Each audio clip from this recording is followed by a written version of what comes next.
The conference room feels like it's closing in on me, despite the floor-to-ceiling windows overlooking the city. My hands are trembling so badly I have to press them flat against the polished mahogany table. I can't look at Sophie, can't bear to see that sympathetic mask she's wearing while she systematically destroys everything I've worked for. As you can see from the projections, Sophie's voice carries that perfect note of professional concern. The initial strategy proposed by Paisley's team shows some concerning oversights. I've taken the liberty of highlighting the major risk factors. My throat burns as I watch 6 months of work being gutted in front of the executive team. The same work Sophie had enthusiastically supported just last week over late-night strategy sessions and shared cups of coffee. The same project she'd helped refine, offering suggestions with a warm smile and encouraging words. These market penetration estimates seem particularly optimistic, she continues, clicking to the next slide. Almost naive, really. Naive. The word hits like a slap. I force myself to breathe slowly, trying to maintain composure as I watch my career imploding in real time. Through the fog of betrayal, I notice Nathaniel nodding along, his expression grave. Of course he's convinced. Sophie's been having private meetings with him for weeks. Meetings I thought were about her own projects, not about systematically dismantling mine. I think we need to seriously reconsider the entire approach, Sophie concludes, her voice dripping with manufactured regret. I know Paisley worked hard on this, but we can't let sentiment cloud our judgment when millions are at stake. Sentiment, as if my 100-hour weeks were just some cute exercise in feeling good, as if I hadn't verified every number, researched every projection, prepared for every contingency, as if I hadn't called my mom last night, finally ready to tell her all her sacrifices were worth it because her daughter was about to break through. Paisley? Nathaniel's voice cuts through my thoughts. Would you like to respond to any of these points? I open my mouth, but nothing comes out. How do you defend against a complete betrayal? How do you counter when someone who knows every detail of your strategy uses that intimate knowledge to systematically dismantle it? I would need time to review these specific concerns, I manage, hating how weak my voice sounds. This is the first I'm seeing these particular objections. Sophie's eyes widen in perfectly feigned surprise. Oh, I thought we discussed some of these issues last week. Remember during our strategy session? The lie is so smooth, so casual. I almost doubt my own memory for a second. But no. Last week she was enthusiastic, supportive, helping me refine my presentation. Actually, I have the meeting notes here somewhere, she interrupts, making a show of shuffling through her papers. But regardless, the numbers speak for themselves. The rest of the meeting passes in a blur. I sit there, numb, as my project is effectively killed. As I'm effectively killed, professionally speaking. Sophie delivers the fatal blows with such apparent reluctance, such convincing concern for the company's well-being, that I can see everyone buying it completely. Afterward, I sit alone in the conference room, staring at my laptop screen without seeing it. The cleaning staff will probably find me here at midnight if I don't move soon. A soft knock at the door makes me jump. Rough meeting, Maggie says quietly, sliding into the chair next to me. Her eyes are full of sympathy, but there's something else there too. Something that looks like fear. Yeah, my voice sounds hollow even to my own ears. I don't understand why she would. Because the VP position is opening up next month, Maggie whispers, glancing nervously at the door. Sophie needed to eliminate the competition, and you were the biggest threat. The words hit me like a physical blow. What? There's no VP position opening up. There is. It's not public yet, but Sophie somehow found out. She's been systematically. Maggie trails off as footsteps approach outside. The door opens and Sophie appears, still wearing that mask of professional concern. Paisley, do you have a minute? I thought we should discuss next steps. Maybe look at salvaging some elements of the project? I look at her. Really look at her. For the first time since the meeting started. At her perfectly crafted expression of sympathy. At the calculated gleam in her eyes that I somehow never noticed before. At the slight upturn of her lips that, now that I know to look for it, appears less like concern and more like satisfaction. Of course, I hear myself say, my voice steady despite the rage building in my chest. We should definitely discuss next steps. Sophie smiles. And in that moment, I realize just how badly she's underestimated me. I don't remember driving home. One moment I'm in the office parking garage, gripping the steering wheel so hard my knuckles turn white, and the next I'm standing in my dark apartment, still in my work clothes, staring at nothing. My phone buzzes for the 20th time. More messages from Sophie, each one dripping with fake concern. Let's grab coffee tomorrow and brainstorm. We can salvage this. I really think this could be a growth opportunity for you. I hurl the phone across the room. It hits the wall with a satisfying crack, though not hard enough to break. Just like me. The microwave clock reads 8:47 p.m. when someone knocks at my door. For a terrible moment, I think it might be Sophie, coming to twist the knife with more false sympathy. But it's Maggie, holding a bottle of wine and wearing an expression that says she knows exactly how deep this betrayal goes. You look like hell, she says, pushing past me into the apartment. Thanks. I manage a weak smile as she heads straight for my kitchen, grabbing wine glasses with the familiarity of countless girls' nights. Nights where I'd sometimes gushed about how lucky I was to have Sophie as a mentor. God, I'd been so stupid. So, Maggie says, pouring generous glasses. Want to hear how deep this rabbit hole goes? My stomach clenches. Tell me. Sophie's been planning this for months. Remember when she started having all those private meetings with Nathaniel? I nod, taking a long drink. She said they were about her digital transformation project. They were about you. She was systematically undermining your credibility, dropping little hints about your inexperience and emotional decision-making, all while playing your best friend. The wine turned sour in my mouth. How do you know all this? Maggie shifts uncomfortably. Because she tried to recruit me to help her. 3 weeks ago, she invited me to lunch, started talking about how we needed to protect the company from risky strategies. When I realized she was talking about you, she takes a shaky breath. I should have warned you sooner. I couldn't believe it at first, and then I was afraid. Afraid of what? Of ending up like Diane from marketing. The name hits me like an electric shock. Diane had been on track for promotion last year before suddenly transferring to the Minneapolis office. I'd always wondered about the abrupt move. What happened to Diane? She caught Sophie taking credit for her work, tried to report it to HR. Maggie's voice drops to almost a whisper. Next thing we know, there's rumors about her having a drinking problem, missing deadlines, making scenes at client meetings. None of it was true, but Sophie made it stick. My voice sounds strange in my ears, cold and distant, just like she's doing to me now. Paisley, Maggie reaches for my hand. Maybe you should start looking for another position before things get worse. Worse? I laugh, but there's no humor in it. She just destroyed my career trajectory, made me look incompetent in front of the entire executive team, used everything I trusted her with as ammunition. I drain my wine glass.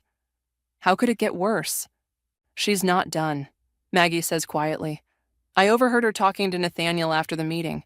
She's pushing to have you move to account management. She's calling it a better fit for your skill set. Account management, a dead-end position where careers go to die, where I'd never have another shot at strategic leadership. No. The word comes out like steel. I'm not running. I'm not transferring. And I'm definitely not letting her get away with this. What are you going to do? I stand up, walking to where my phone lies on the floor. The screen is cracked, but it still works. I scroll through Sophie's messages, seeing them with new eyes.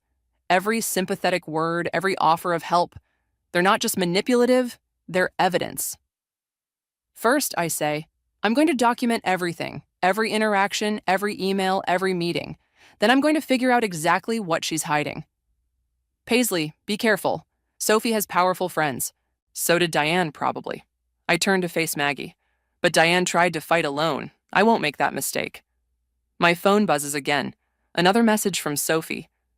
Breakfast tomorrow? We should discuss your future with the company. I smile and it feels like baring teeth. Tell me everything you know about Sophie. Every detail, every rumor, every inconsistency. Because tomorrow morning, I'm having breakfast with a snake, and I need to know exactly where to look for the venom. Maggie hesitates, then pulls out her own phone. You might want to sit down for this. It starts with her supposed MBA from Stanford. The cafe Sophie chose is exactly her style. all gleaming surfaces and $7 lattes. I arrive 15 minutes early, settling into a corner table where I can watch the door. My hands are steady as I set up my phone to record, tucking it partially under my napkin.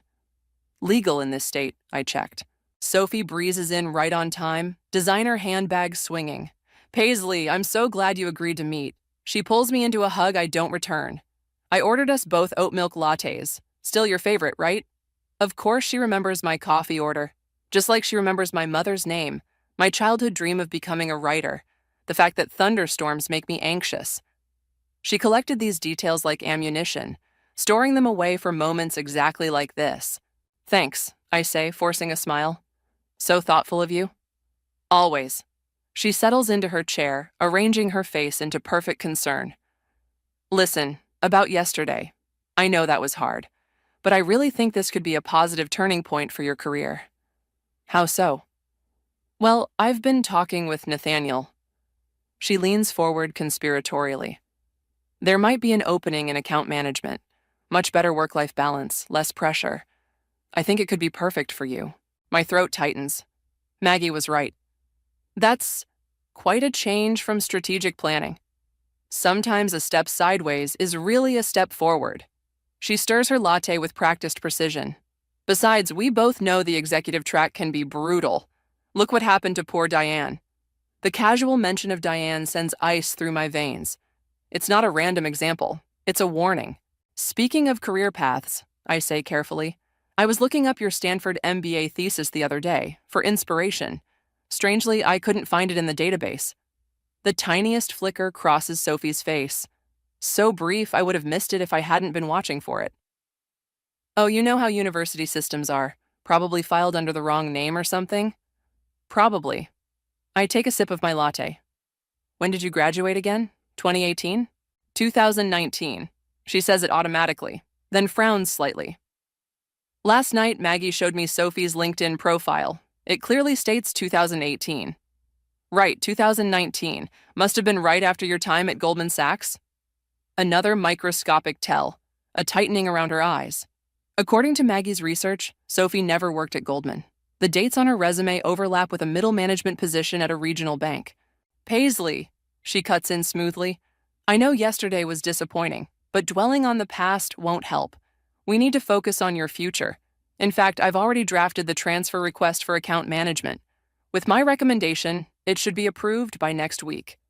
The thread is clear. Take the transfer or things will get worse. I think of Diane, driven out by carefully crafted rumors. I think of my mother, who remortgaged her house to put me through business school. You're right, I say, letting my voice shake slightly. Yesterday was overwhelming. I could use some time to process everything. Sophie's smile widens, the predator sensing victory. Of course, take the weekend to think it over. We can submit the paperwork on Monday. As she gathers her things to leave, I remember something Natalie once told me. The most dangerous person in any room is the one who thinks they've already won. I wait until Sophie's gone before pulling out my phone, stopping the recording. Then I text Natalie. Need to meet, it's about Sophie Morrison and Stanford. The response comes almost immediately. My office, 1 p.m., come alone. I stare at those 4 words, my heart pounding. Natalie has been with the company for over a decade. She knows where all the bodies are buried. If anyone can help me understand what I'm really up against, it's her. My phone buzzes again. Another text from Sophie. Thanks for being so understanding. This really is for the best. I save the message, adding it to my growing folder of evidence. Then I open my banking app and look at my savings account. The number is small, but it's everything I have. Everything my mother and I scraped together over years of sacrifice. The most dangerous person in any room is the one who thinks they've already won.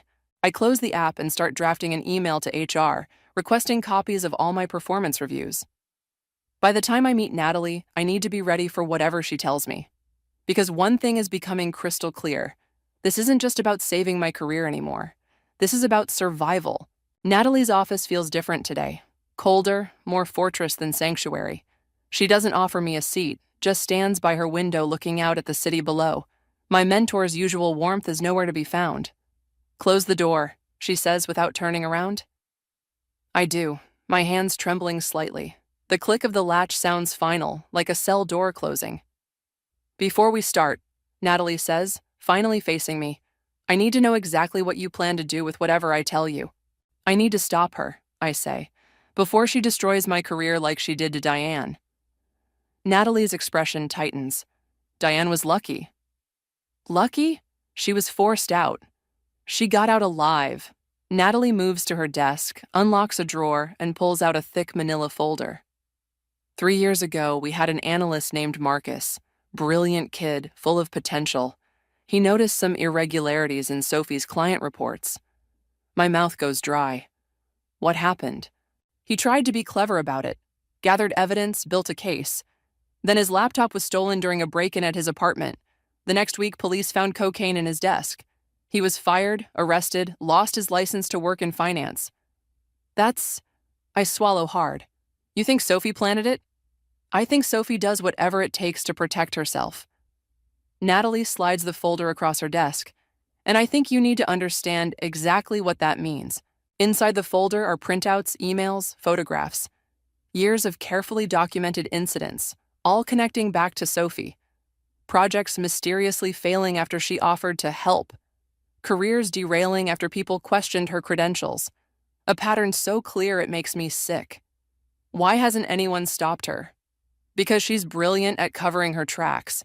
Because she has dirt on half the executive team. Because Natalie hesitates. Because Nathaniel is sleeping with her. The revelation hits like a physical blow. But he's married, he has kids. And Sophie has pictures, videos, enough to destroy his family, his career, everything. Natalie's voice is bitter. Why do you think he supports every project she backs? My head spins as pieces click into place. The private meetings. The way Nathaniel never questioned Sophie's accusations against my work. The careful dance of power I never noticed until now. So, what am I supposed to do? Just give up? Let her win? I'm telling you this because you need to understand the stakes. Natalie leans forward. Sophie isn't just some office backstabber. She's dangerous. And if you're going to move against her, you need to be absolutely certain you can finish what you start. I have evidence, I say. The Stanford degree is fake.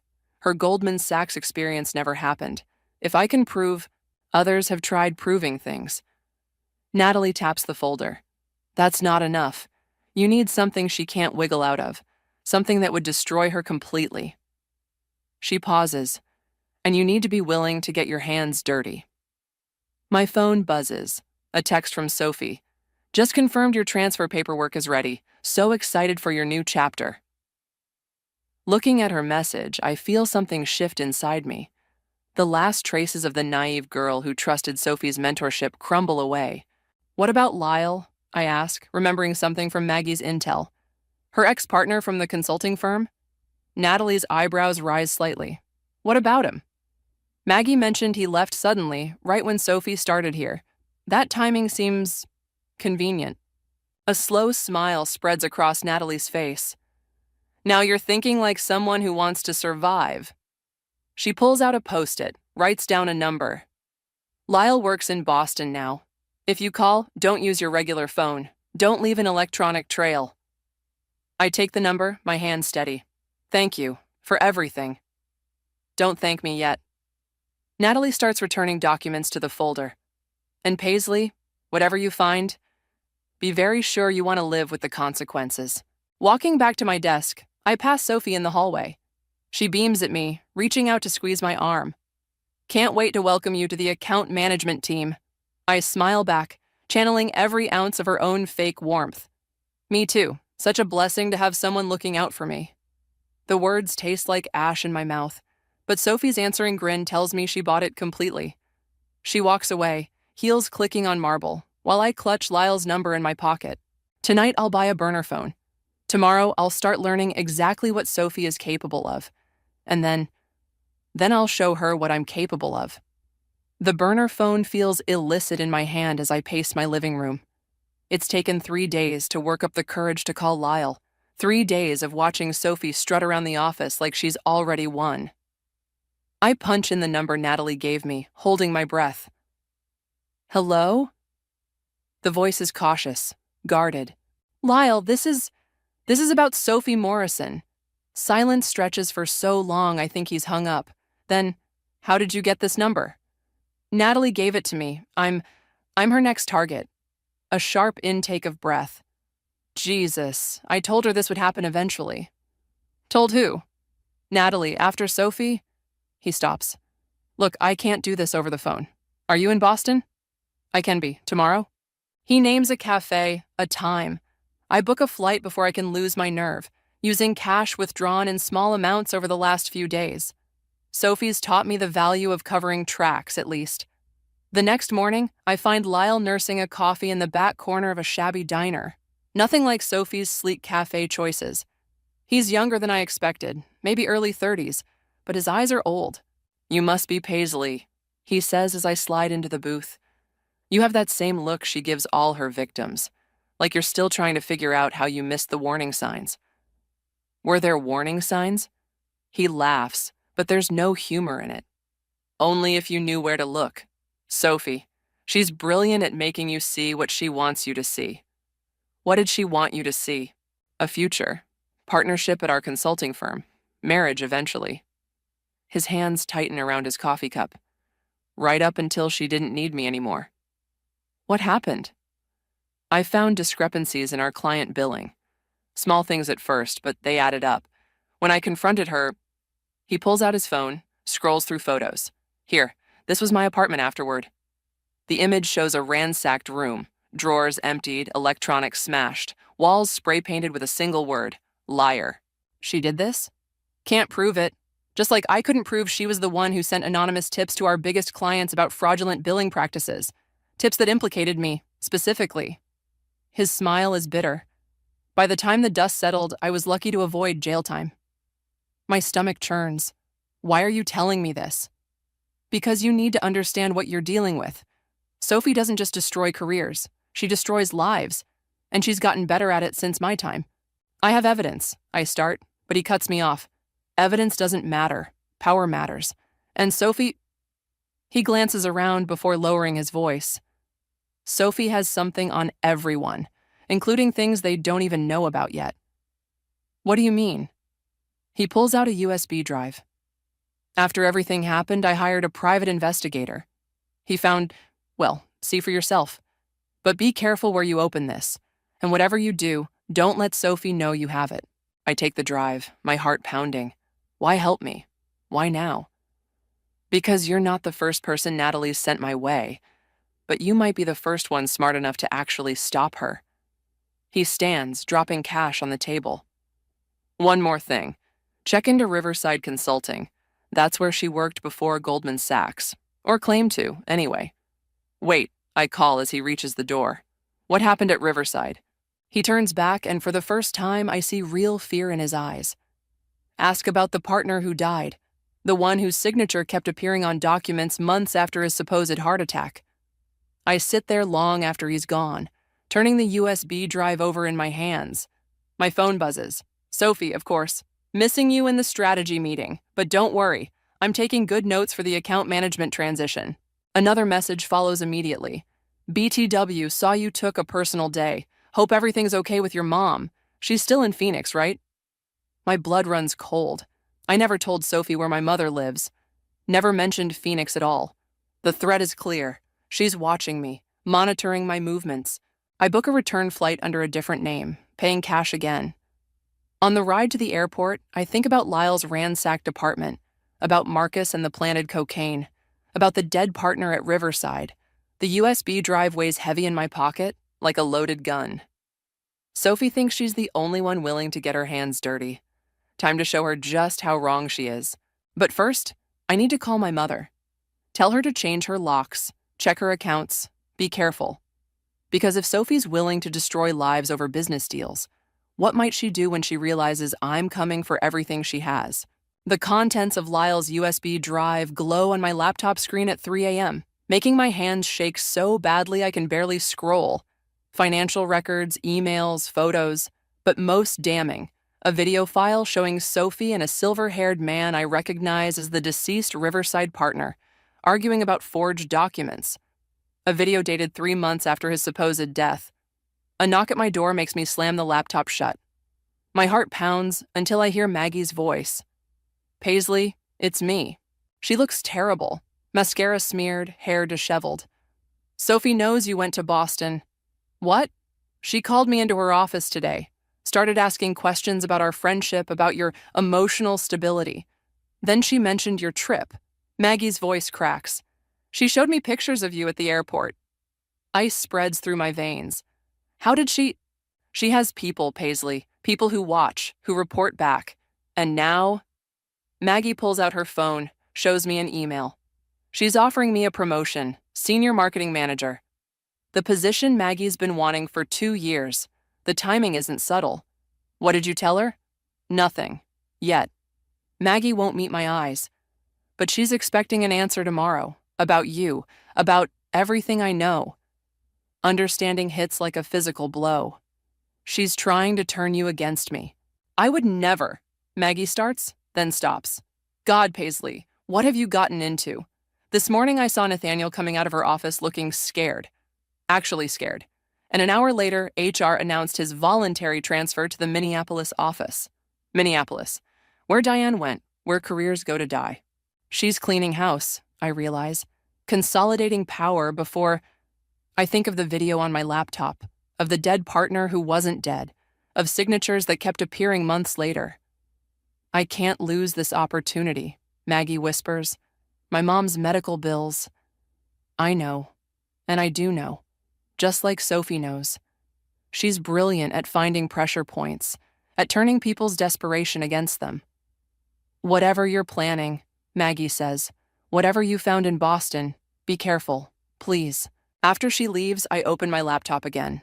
The video plays silently, Sophie and the partner arguing, his very much alive face red with anger. I think about sending it to HR, to the board, to the police. Then I think about Marcus and the planted cocaine, about Lyle's ransacked apartment, about my mother in Phoenix who Sophie's already watching. My phone buzzes. Unknown number. Smart girl, using a burner phone to call Lyle, but not smart enough. Back off now or your mother's medical records might show some interesting new conditions. Insurance companies can be so difficult about pre-existing conditions. My hands stop shaking. The fear crystallizes into something harder, colder. Sophie thinks this threat will make me back down. Instead, it shows me exactly what I need to do. I dial Natalie's number. It's late, she answers. I need everything you have on Nathaniel. The affairs, the evidence Sophie's using to control him, all of it. A long pause. Why? Because Sophie just had him transferred, which means she doesn't need him anymore, which means he has nothing left to lose, Natalie finishes, and men with nothing left to lose. Make excellent allies.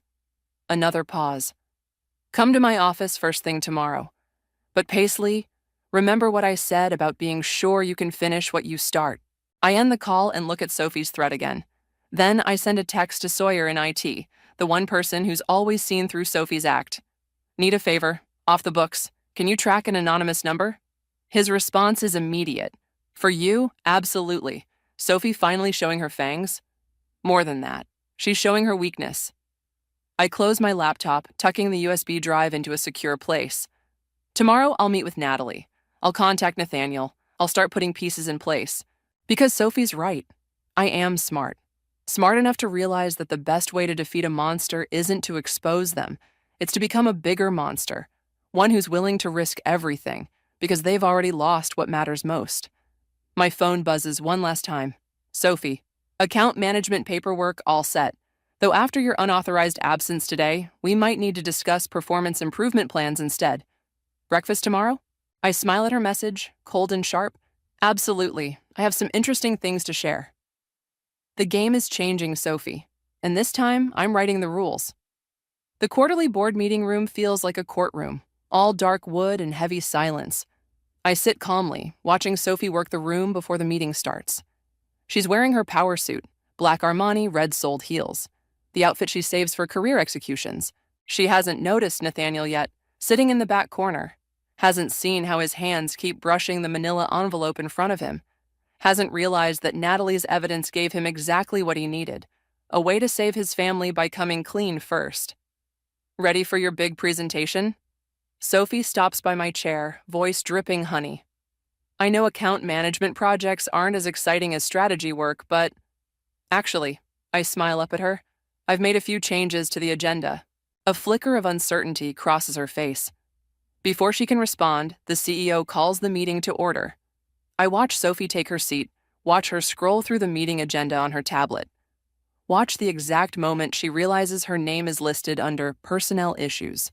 Before we begin, I stand up, tablet in hand. I'd like to address some concerns about organizational integrity. Sophie's face remains perfectly composed, but her knuckles whiten around her pen. She thinks she knows what's coming. Accusations about my project, about her sabotage. She's prepared for that battle. She's not prepared for what actually comes next. 3 years ago, I begin, a partner at Riverside Consulting died of a heart attack. Or at least, that's what the official record shows. I pull up the first document. However, I have evidence that he was very much alive 3 months later, when several major client contracts were signed with his supposedly deceased signature. The room stills. Sophie's smile freezes. These signatures authorize the transfer of substantial funds to offshore accounts that, interestingly, connect to shell companies currently receiving consulting fees from our own organization. This is ridiculous. Sophie starts to stand. Obviously some sort of, I have video, I cut her off. Of you, Sophie, arguing with a dead man about forged documents. Would you like me to play it? She sinks back into her chair. For the first time, I see real fear in her eyes. Additionally, I continue, I have statements from multiple employees about systematic harassment, evidence tampering, and financial misconduct. Mr. Lucas? I turn to Nathaniel. Would you like to share your experience? Nathaniel stands, his voice steady as he details Sophie's blackmail, her manipulation, her careful web of threats and lies.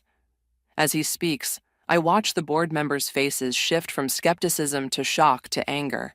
This is a coordinated attack. Sophie finally interrupts, her voice sharp with desperation. Paisley is obviously unstable. Just ask Maggie Riley about the promotion you offered me to spy on Paisley. Maggie stands up from her seat by the door. I recorded that conversation, Sophie. Every word. Sophie's head whips around the room, taking in the faces turned against her. I see her calculating, planning, searching for an escape route. Then her eyes lock on mine, and her lips curve into a vicious smile. Interesting play, she says softly. But if I'm going down, I'm not going alone.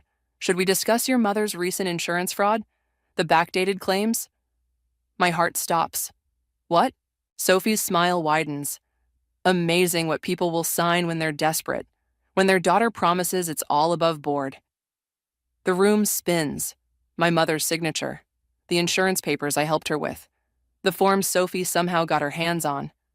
But before the panic can fully set in, another voice speaks up. You mean these claims? Sawyer from IT stands, holding up his tablet. The ones time-stamped from your IP address, created with your document template? Sophie's smile cracks.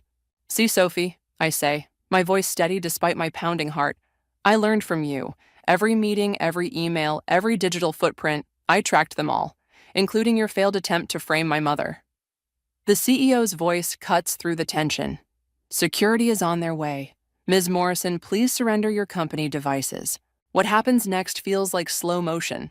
Sophie lunging for her bag, security guards appearing at the doors, the flash of something metal in her hand. Later, I'll learn it was just her car keys. But in that moment, the threat feels real enough that when Nathaniel tackles her, no one questions it. As security leads Sophie away, she locks eyes with me one last time. You'll never prove everything, she hisses.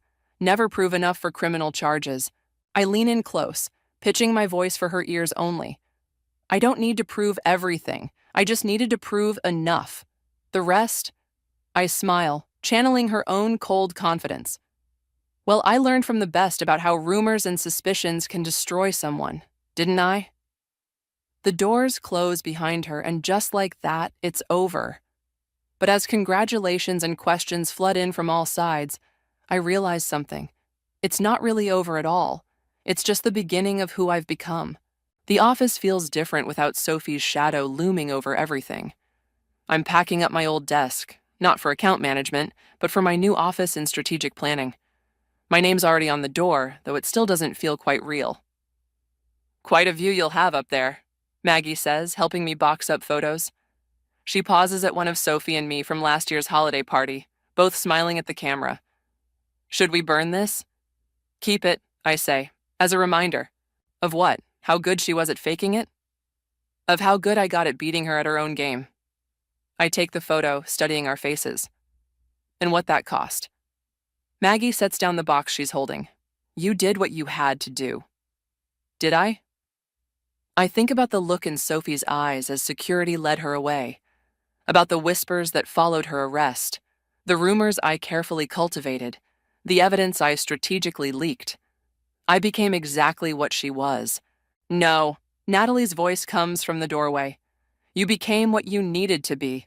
There's a difference. She enters, closing the door behind her. Speaking of which, there's something you should know. The board just received an interesting email from Riverside Consulting's former CFO. My stomach tightens. About certain financial irregularities that predate Sophie's employment there. Irregularities that might explain why she had that video in the first place. Natalie's expression is carefully neutral. Seems she wasn't just blackmailing people, she was being blackmailed. The revelation hits like a physical blow. By whom? Does it matter? The point is, you didn't just expose Sophie. You exposed an entire system of corruption, one that's been running for years. I think about the video, about the dead but not dead partner, about how easily Sophie got her hands on private information, medical records, bank statements, about all the people who helped her, enabled her, used her. What happens now? Now? Natalie smiles. Now you have a choice. You can take your promotion, do your job, and let others handle the cleanup, or you can help me finish what you started. Because Sophie wasn't the disease. She was just a symptom, and someone needs to cure the underlying infection. I look at my packed boxes, at my new office waiting upstairs, at everything I fought for. You're talking about going after the whole network. I'm talking about finishing what you proved you're capable of. Natalie places a file on my desk. Your choice. After she leaves, Maggie picks up the file. You're not actually considering this, are you? You won one. You got your position back. It's over. But looking at Sophie's face in that holiday photo, I realize it's not over. Because I understand something now that I didn't before. Sophie wasn't born a monster. She was created by a system that rewarded monsters. A system I now know how to navigate. My phone buzzes. A text from Sawyer. Found something interesting in Sophie's cloud backup. Meeting in 10? You should go, Maggie says softly. Your new office is waiting. I pick up the file Natalie left, feeling its weight. Then I look at the photo one last time. Not at Sophie's face now, but at my own. At the naive smile of someone who thought success meant climbing the ladder, not realizing the ladder itself was rotten. Actually, I say, I need you to cancel my afternoon meetings and call Nathaniel. Tell him I need everything he has on the board members' offshore accounts. Paisley, Maggie's voice holds a warning. I know. I tuck the file into my bag. But someone has to do it. Someone who knows how to play the game without getting consumed by it. How can you be sure you won't? I think about my mother's face when I told her she was safe.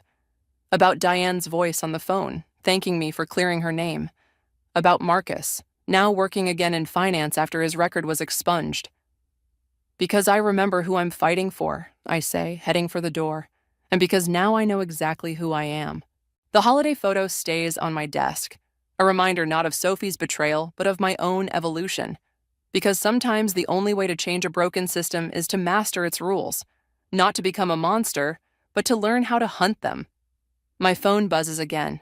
Sawyer, you're going to want to see this. I smile, feeling that familiar cold clarity settle over me. Sophie taught me how to play the game. Now it's time to change the rules.